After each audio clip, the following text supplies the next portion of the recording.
Metallica is a band from between late 2008 and late 2012 I was beyond addicted to.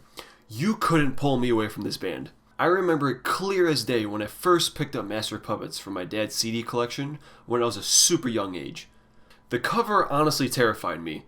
Those gravestones, that 3D steel-looking logo. I put it down and didn't return to it for a long time. Till one day in 6th grade, my absolute badass of an English teacher, Mr. Marmingos, busted out Master of Puppets one day. See, we would do these journal writings every day to start class, and one day he put on the track Orion, and we had to write a story along to the track as we listened to it. I recognized the CD as the same one my dad had, and I absolutely loved it. So I finally went home and listened to it. My life was changed forever. Very soon after that, Death Magnetic was released, and I remember this clear as day too. My friend Josh, who you have seen in the Trivium reviews, he sat me down and he pulled out the liner notes and he introduced me to the band as we were listening to the album. Like, this is James Hetfield. He does singing and guitar. This is Lars. He plays drums. So on and so on. So, moral of the story, I spent my entire preteen and early teen years listening to nothing but this band. I know every single one of these albums by heart, minus maybe the new one. So today I'm going to rank all the albums from my least to most favorite, as long as giving my favorites and least favorites off each album. So here we go.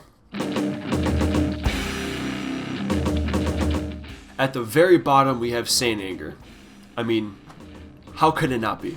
This is a struggle to get through the entire thing in full. First of all, the production is not great. I mean, I get they were trying to go for an old school sound and not make it as crisp, but it almost gives you a headache just from listening to this thing.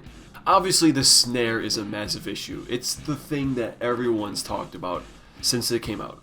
But I don't think this album is a total shithole. There are some pretty decent moments throughout this 600-minute album. My World is probably my favorite on the album, just because I think it's a pretty solid jam. Other tracks, Some Kind of Monster, The Unnamed Feeling, a bit of Shoot Me Again, and Frantic too. Invisible Kid and Purify I think are just absolutely horrible, along with All Within My Hands, which is just a goddamn mess. I used to hate Dirty Window too, but now I only hate like half of it. But that's enough about Saint Anger. Let's get on to some good stuff.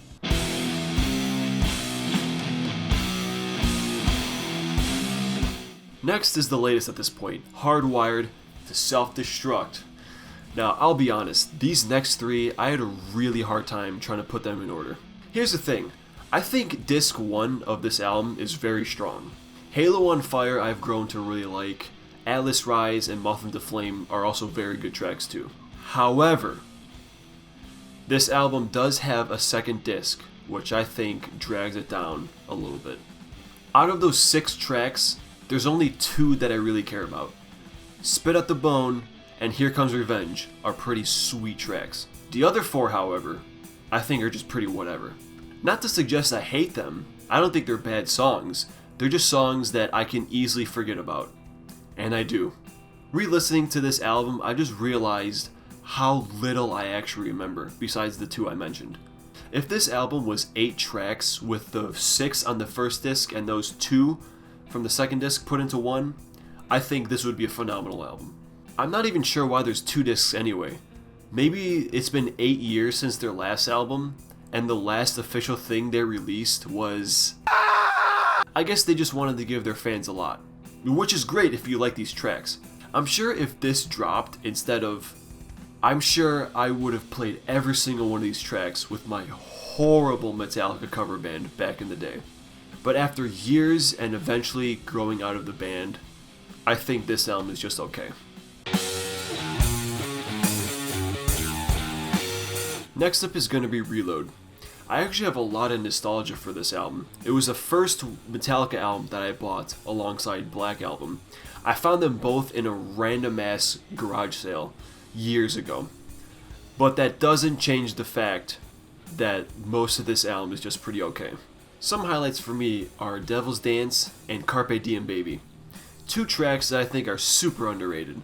Speaking of underrated, I'm going to tell you right now, one of my favorite Metallica tracks ever is Where the Wild Things Are. This song is so different from anything they've done. It has such a mysterious vibe, and I think it's just so cool. This one only has one song that I actually hate, which is Low Man's Lyric. I mean, what a stupid song. It's just two riffs repeated over and over again for like 8 minutes or something. Slither is another song that I never really cared about, even back then when I binged nothing but this band. Other than that though, it's just alright. Attitude is a pretty good jam, and Fixer's another song that I think is a totally different style than what they've done before, and I totally dig it. Now we have Load. Trying to decide which disc I like better, this or Reload, was super hard, because each album has pretty much the same amount of tracks that I like and that I don't care for. Here's the thing though, the songs that I like on Load I think are better than the songs I like on Reload. The House Jack Built is a great example. It's probably my favorite on the album. It's just another one of those songs that are just so different from everything else, and these two albums kind of have a lot of those, which is cool. Until It Sleeps, Hero of the Day, Bleeding Me, Outlaw Torn, all these tracks are really good too. Along with Wasting My Hate, which is probably the biggest jam this band has ever done. Wow, that song is fun to play. Load, however, probably has my two least favorite songs off any of their albums. Poor Twisted Me and Mama Said. Even back then, when I was super hardcore into this band, I deleted those songs off my MP3 player. I could not stand those songs. Country does not fit this band whatsoever, and Poor Twisted Me I think is just a dumbass song. With the vocal effects and the weird delays on the guitars, no thanks. Despite that, the tracks I like, I really do like. These two albums have some pretty damn good tracks, but the problem with having 27 tracks between the two of them, it just means not all of them are going to be memorable. If they would have cut it down to like the 10 best ones and threw it on a single album, probably could have been top 5 material, easily. And for my first controversial pick, I'm putting Kilomole in the number 6 spot. So obviously this is a classic thrash album, and I'm well aware of that. The problem is, only half the songs really hold my attention at this point. Years ago this probably would have been higher for me, but at this point, I don't think this album aged too well for me. The production is not the greatest, and that's to be expected with the first album, but most of the songs definitely sound like they were just written by a bunch of teenagers, which they were. And that's the kind of the point, right? But since that's not me anymore, I really can't connect with most of these tracks too well. With songs like Hit the Lights, Whiplash, and Seek and Destroy, just about, being a teen and nobody's gonna mess with us and we're playing some metal, that's just not me anymore, man. My favorite track on the album is actually probably Phantom Lord. I don't know why, but that track just works for me so well. No Remorse and Motor Breath I also really like. They're jammin' ass songs. Metal Militia is a song that I never really cared for, and Seek and Destroy is just so repetitive, I would probably really never listen to it again.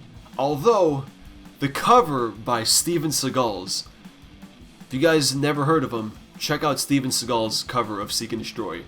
That one is awesome. I listen to that all the time still.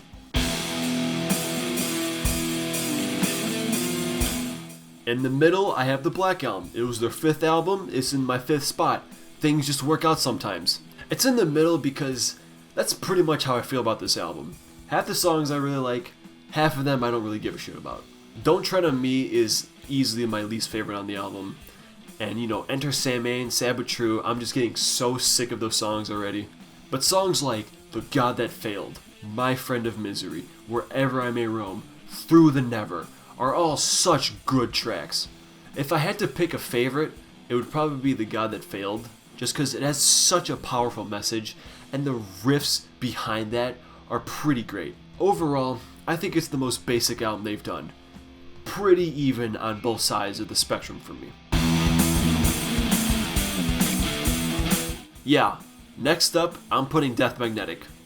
Probably the other controversial opinion, but I genuinely like every single song on this album. Nostalgia perhaps plays a role in this because, as I mentioned earlier, I started listening to this band when this album was brand new. But fuck that, I love this album. That Was Just Your Life was actually one of the first songs I ever played live, so I have a little bit of history with this one. And many have complained about the length, which I totally get, because every single song on this album is at least 6 minutes, minus My Apocalypse, but then later they added an intro that made it like 7 minutes or some shit. And I think that was because of like the same thing they did with Hardwired. You know, it was 5 years since the last one, and everyone hated that, so let's just jam as many riffs into this one as we possibly can. And I actually really like that about this one. You know, All Nightmare Long, Judas Kiss, The Day That Never Comes are all my favorites off of it.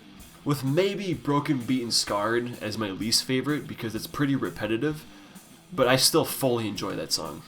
Now we get to the hard part. Trying to decide between these final three is no easy task. Each of them I think are fantastic records, with so many good tracks. So try not to get mad, alright, when your number one is in my 2 or 3.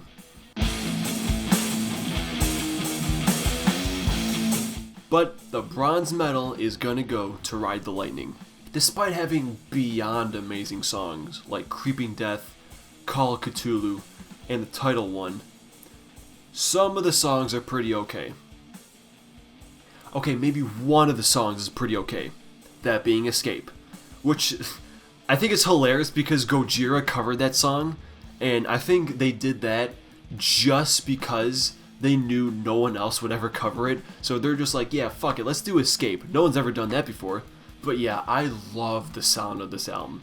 The tones have such a unique sound, I never heard anything like it. For Whom the Bell Tolls has some of my favorite Metallica lyrics. I think James nailed those lyrics. So good. Ride the Lightning has one of my favorite solos ever. And Trapped Under Ice is a really weird but cool song too. Fight Fire with Fire I actually have a pretty funny story to. Dale, if you're watching this one goes out to you. But back when Guitar Hero Metallica over here came out in... When did this come out? 2009? Man, I'm ancient. But anyway, I went to my buddy Dale's house to play it, and I picked Fight Fire with Fire. And during the intro, I remember him specifically saying, "Are you sure this is Metallica?" And I thought to myself, oh yeah, dude, just wait. And then the riff kicks in, and he was like, holy shit, I gotta turn down the difficulty. So, moral of the story is, it's a fast-ass song with a deceiving intro. So yeah, damn good album, I'd say. And then we have And Justice for All. Right off the bat, I just want to say this is the most impressive songwriting Metallica ever had. Lars absolutely nails this album, with The Shortest Straw being probably the most fun Metallica song to play ever. Yeah, the whole bass thing is super annoying, considering how good Jason was as a player, but that doesn't change the fact that this album shreds. Eye of the Beholder, while probably my least favorite song, I think again has such great lyrics. Of course, you have tracks like One, To Live Is to Die, Dyer's Eve, and Blackened being some damn good tracks. This is a phenomenal album and easily one of their best.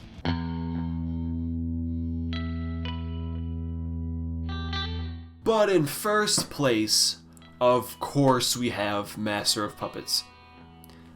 Where do I even start with this one? It is the album that made me like music. Obviously, there were some songs before I ever heard Metallica that I really liked, but this is the one that started my whole musical journey. And that's not the only reason this album is number one. It's number one because every single track on this album is amazing. Sanitarium is my favorite song from the band, period. Orion is one of the best songs I ever heard in my life. The title track is absolutely iconic. The Thing That Should Not Be is super haunting. Leper Messiah is one of those underrated jams that has some great riffs in it. Battery and Damage Inc. are absolute powerhouses, and Disposable Heroes is a song. No, despite the fact that this is probably my least favorite on the album, because it has some pretty simple riffs, and it goes on for way too long, I can still put on this song and jam out to it any day of the week. What else can I say besides this is when they perfected their game? And that's why I think it comes in at the #1 spot. So anyway, that was my ranking of all the albums. Garage Inc. I didn't include because they're obviously just covers, and covers that span like their whole career, so I don't even know like where to even begin with that one. And S&M, you know, has 2 new songs, and it's just a live album. Perhaps my favorite live album of all time. Also, if I was going to include it, it would probably be #1, because if I was going to listen to any of their albums, it would be S&M, because that is a phenomenal live show. You know, Beyond Magnetic was just some unreleased songs from Death Magnetic, and we don't talk about the other one. So that's it. Thanks for checking out my video, and I will see you in the next one.